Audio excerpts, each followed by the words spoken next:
Quran Ibrahim 14 ayat 4. Ya, Anda renungkan baik-baik itu. Berpikir 2 kali untuk mengakui Muhammad Rasul, ya. Karena tidak seorang pun dari kalangan mereka yang diutus, ya, kecuali bahasa kaum mereka. Lalu tadi di atas Anda mengatakan tidak ada seorang nabi pun dari Bani Arab. Ini gimana ini, Bang? Emangnya Anda paham ayat ini atau tidak ini? Makanya Anda jelaskan Quran 14 ayat 4. Jelaskan itu, ya. Ayat itu tuju kepada Bani Arab apa kepada Bani apa itu? Hah? Kami tidak mengutus seorang rasul pun dari kalangan mereka. Kalangan mereka itu siapa? Jelas kalangan Muhammad. Hah? Kalangan Arab. Oke, saya jelaskan, Bang. Ya, di situ tertulis kami tidak mengutus seorang nabi pun atau rasul, ya, sesuai dengan bahasa kaumnya. Jadi seandainya kalau saya orang Indonesia diutus di Arab, apakah mereka mengerti bahasa saya? Paham atau tidak situ? Jadi setiap nabi, contoh Isa, dia diutus di mana? Di Israel, di kaumnya. Kaum apa itu? Aramaik. Musa itu bahasanya bahasa apa? Ibrani. Nabi Muhammad bahasanya bahasa Arab. Begitu, Bang. Jadi kalau saya orang Indonesia diutus ke Arab atau ke Israel, ya tetap mereka tidak mengerti apa yang saya ucapkan. Anda paham di sini, Bang? Anda mengatakan Yesus mengosokkan diri, ya, dia adalah Allah, dia adalah Yesus. Nah, tapi Yesus memerintahkan sembahlah Tuhan Allahmu, hanya kepadanya lah engkau berbakti. Itu bagaimana tuh, Bang? Ya, kenapa Anda masih menyembah Yesus sedangkan Yesus menyuruh sembahlah Tuhan Allahmu, hanya kepadanya lah engkau berbakti? Tidak, Yesus tidak pernah mengatakan sembahlah Tuhan Allah, Firman dan Roh Kudus. Tidak pernah. Kamu itu, ya. Di dalam Alkitab ribuan ayat mengatakan dosamu sudah diampuni, ya. Yesus berkata kepada orang ketika dia menyembuhkan orang, ya, dosamu sudah diampuni. Ya. Bahkan orang-orang Yahudi membenci Yesus karena dia berkata demikian. Ya, dia menghujat Allah, mereka berkata, ya. Jadi Yesus berkata, anak manusia harus ditinggikan, ya. Barang siapa percaya kepadanya beroleh hidup yang kekal. Ya, anak manusia itu siapa? Yesus sendiri. Ia sering mengatakan tentang dirinya anak manusia, anak manusia. Dia tidak berkata aku harus ditinggikan, tidak.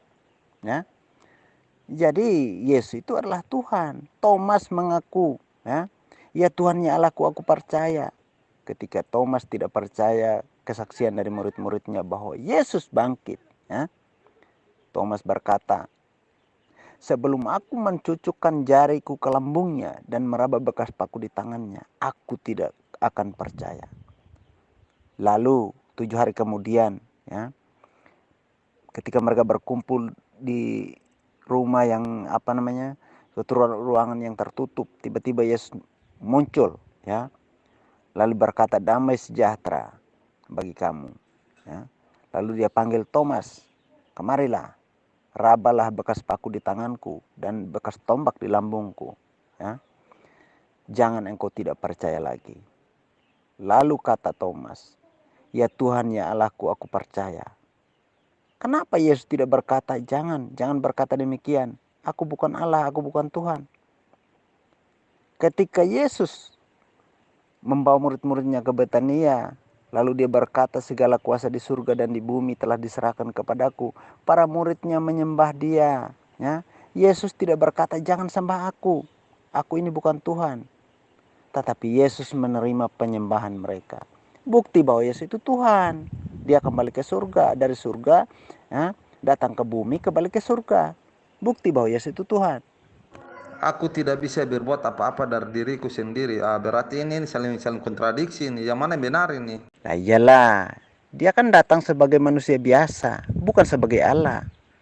Ya, jelas dia berkata demikian supaya orang mengenal Allah, ya, keilahiannya, rohnya itu, ya, yang berdiam di surga.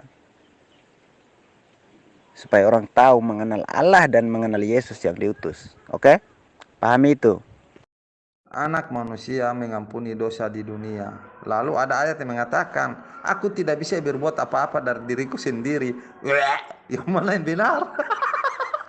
Aduh. Iya, dari dirinya sendiri dia tidak bisa berbuat apa-apa karena dia datang untuk mati. Ya, ya jelas. Dia merelakan dirinya, nyawanya untuk mati demi tebusan dosa manusia, menggenapi kurban. Ya, pengorbanan Ishak.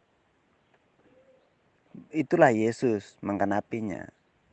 Abraham mengorbankan anaknya, ya, Ishak, dan Allah mengorbankan anaknya Yesus. Ya jelas ya, sama, oke? Sebagai penggenapan. Anak manusia berkuasa mengampuni dosa di dunia. Ingat baik-baik ya, dia sebagai manusia mengatakan anak manusia berkuasa mengampuni dosa di dunia. Lalu ada ayat yang mengatakan, aku tidak bisa berbuat apa-apa dari diriku sendiri. Yang mana yang benar ini? Anak manusia bisa mengampuni dosa atau dia tidak bisa berbuat apa-apa? Nah, itu tuh dia sebagai manusia dua-dua itu bang. Jangan apa bilang, oh itu sisi Tuhannya. Itu dia dalam keadaan manusia bang. Ingat ya, yang mana yang benar? Kontradiksi ini. Tuhan di dalam perjanjian lama mengatakan, janganlah engkau makan buah itu. Kalau kamu makan, kamu akan mati. Oke. Adam makan, tapi Adam belum mati. Nanti berapa tahun kemudian. Di dalam perjanjian baru, Tuhannya orang Kristen yaitu Yesus mengatakan, tidak ada seorang pun datang kepada Bapa tanpa melalui aku. Tidak ada seorang pun datang kepada Bapa tanpa melalui aku. Itu kata Tuhan orang Kristen. Nah, mungkin Tuhan orang Kristen ini lupa di dalam perjanjian lama bahwa Henok dan Elia sudah duluan ke surga sebelum Tuhannya orang Kristen naik ke surga. Yesus tidak berbuat apa-apa dari dirinya sendiri ketika dia disalib, ya. Ketika dia ditangkap, dia tidak bisa berbuat apa-apa karena Yesus, tujuan Yesus datang ke dunia ini untuk menggenapi hukum Taurat.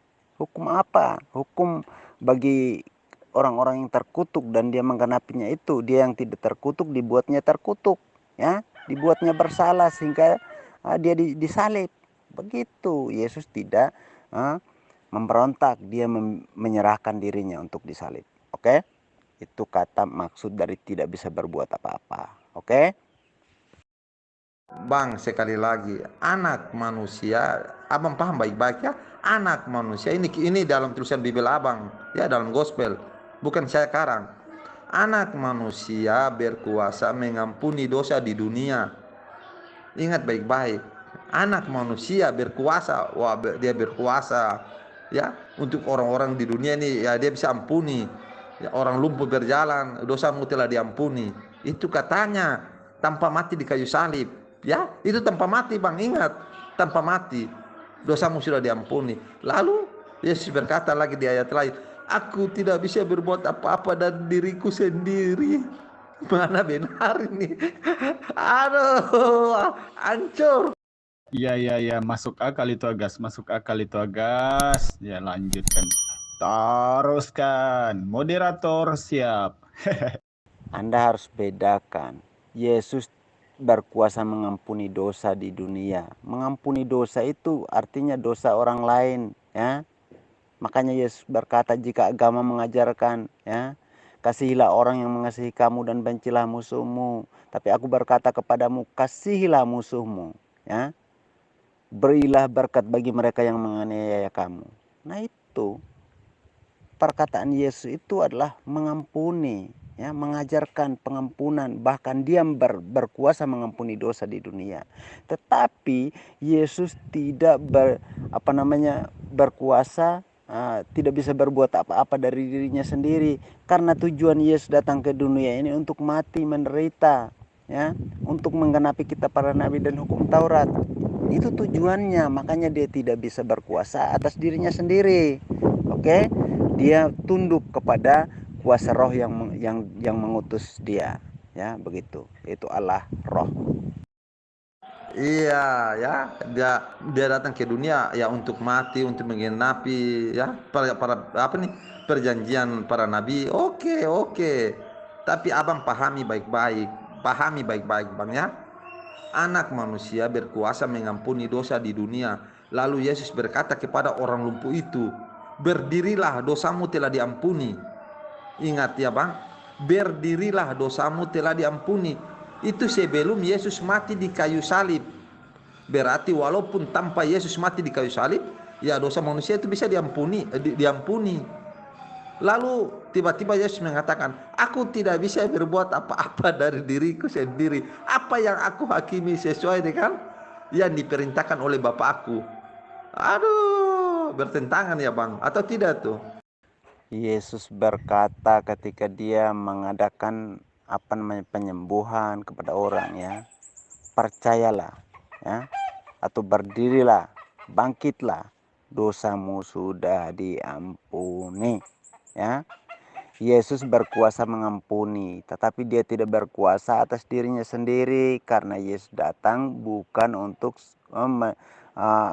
sebagai Tuhan, tetapi dia datang sebagai nabi utusan untuk menggenapi kitab para nabi dan rasul. Walaupun kitab para nabi dan hukum Taurat, walaupun dia adalah Tuhan, tetapi dia sudah mengosongkan dirinya, dia menanggalkan keilahiannya, dia menjadi manusia, ya. Jadi dia tidak bisa berbuat apa-apa dari dirinya sendiri, karena dia datang tujuannya untuk menyerahkan nyawanya. Begitu. Kalau dia berontak berarti melanggar, ya. Melanggar perkataannya. Tetapi benar Yesus tidak bisa berbuat apa dari dirinya sendiri, ya. Bukti bahwa dia menyerahkan dirinya untuk mati demi tebusan dosa manusia, dan pada hari yang ketiga dia mengalahkan maut. Dia bangkit dari antara orang mati, menampakkan diri kepada murid-muridnya, ya, bahkan duduk makan bersama-sama dengan murid-muridnya, lalu mengutus muridnya untuk memberitakan Injil ke seluruh dunia, ke segala bangsa. Setelah selesai semuanya, dia terangkat ke surga. Bukti bahwa Yesus itu Tuhan, ya. Dia datang bukan untuk menyelamatkan dirinya sendiri, tetapi dia datang untuk menyerahkan nyawanya, ya. Lebih baik satu orang mati daripada semua orang harus mati, ya. Yesus mewakili kematian manusia yang percaya. Tapi Itu tetap diteruskan Agas. Perjuangan belum selesai Agas. Lanjut, jawab Agas, jawab. Jangan takut Agas. Lagi Agas, terus maju Agas, maju terus. Jadi Anda ngaku begitu bahwa Yesus itu berkuasa mengampuni dosa di dunia, ya, tanpa harus mati di kayu salib begitu. Karena itu ayat itu jelas. Aduh. Jadi harapan Anda itu Yesus ini mati di kayu salib untuk menebus dosa kita. Tapi ayat itu mengatakan, berdirilah, dosamu telah diampuni. Itu Yesus belum mati tuh Bang. Lalu Yesus berkata, aku tidak bisa berbuat apa-apa dari diriku sendiri. Katanya berkuasa. Di ayat lain tidak bisa berbuat apa-apa. Apa yang aku hakimi sesuai dengan apa yang aku dengar. Aduh. Jadi harapan abang itu yang Yesus mati di kayu salib untuk mengampuni dosa manusia itu gagal total. Karena sebelum Yesus mati juga dia bisa mengampuni dosa orang itu, ya. saya tidak berkata bahwa Yesus mengampuni dosa tanpa harus mati. Anda asumsi. Anda ngarang cerita, ya. Yesus datang ke dunia ini untuk mengampuni dosa. Makanya dia menjadi kurban, ya. Kurban tebusan dosa, karena dia datang mengampuni dosa. Jadi dia menyerahkan nyawanya untuk tebusan dosa manusia. Tidak berkuasa atas dirinya sendiri lagi kalau dia sudah serahkan nyawanya untuk tebusan dosa. Jadi Anda pelajari lagi Alkitab dengan benar, ya. Mantap, mantap. Anda bisa jadi pendeta, ya, dan bisa masuk surga ini, ditetapkan masuk surga, ya. Kalau kamu jadi ustadz pasti ditetapkan ke neraka. Terima kasih Bang, ya. Tapi walaupun saya tidak jadi pendeta Bang, ya. Walaupun saya tidak jadi pendeta, karena dalam gospel Anda juga tertulis bahwa sebelum pendeta masuk ke surga itu pelacur duluan dan pemungut cukai duluan masuk ke surga. Jadi buat apa saya jadi pendeta? Ya Bang. Aduh. Jadi mengharapkan surga kepada kerasa itu gampang saja. Pelacur pun masuk surga duluan itu sebelum pendeta. Ya. Pelacur, pemungut cukai itu masih duluan ke surga. Jadi tanpa jadi pendeta pun tetap masuk surga begitu Bang, ya. Abang mengatakan bukan abang berkata ini apa nih Yesus itu mati itu tidak menembus dosa. Tapi Bang, ayat dengan jelas mengatakan waktu Yesus masih hidup, belum mati Bang. Ingat ya, belum mati. Bangkitlah, berdirilah. Itu Yesus berkata kepada orang lumpuh, dosamu telah diampuni. Aduh, jadi Yesus tidak mati pun dosa kita diampuni. Itu kata-kata Yesus itu ya. Bukan sama pendeta, sama orang lumpuh. ah, Pelacur masuk duluan, orang lumpuh diampuni dosanya. Itu Yesus belum mati di kayu salib, Bang. Ingat. Abang ini asumsi saja, Abang. Ya, teruslah bertempur. Ya, bertempur. Ya, kalau Anda mati, kalau Anda gugur, berarti Anda gugur sah di medan perang. Terus bertempur. Peperangan kita itu bukan peperangan melawan darah dan daging, bukan saling bunuh, tetapi kita perang intelektual. Yang mati, yang gugur, sahid di medan perang. Ini mati di grup maksudnya ya.